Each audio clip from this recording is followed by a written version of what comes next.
মায়ের দোয়া সাথে থাকলে 90 মিনিটে 40 বছরের ভাগ্য আপনার পরিবর্তন হতে পারে। এর জ্বলন্ত একটা উদাহরণ তৈরি হয়েছে এই কেপ ভার্দের গোলরক্ষক ভেজিনার মাধ্যমে।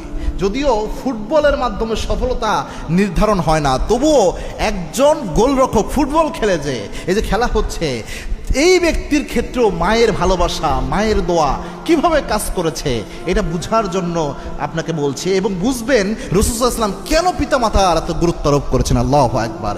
এই কেপ ভার্দের গোলরক্ষক ভেজিনা, সে এত ভালো চমৎকার খেলতে যায়, সম্ভবত তিনি এত ভালো গোল রক্ষা করেছে। একটা নিউজে আমি দেখলাম যে এটার কারণে সে প্রশংসায় ভাসছিল। যখন তাকে সাংবাদিকরা প্রশ্ন করবে যে কি অবস্থা, তার অনুভূতি কি, একটা সেলিব্রেশন মুহূর্ত, যে সময় সেলিব্রেট করার মতো অবস্থা, আনন্দ করার মতো অবস্থা, এই সময় তিনি কান্না করে দিলেন। তো কান্নার কারণ যখন জিজ্ঞেস করা হলো, সে বললেন যে আমি আমার মাকে প্রচণ্ড ভালোবাসি, আমার খুব ইচ্ছা ছিল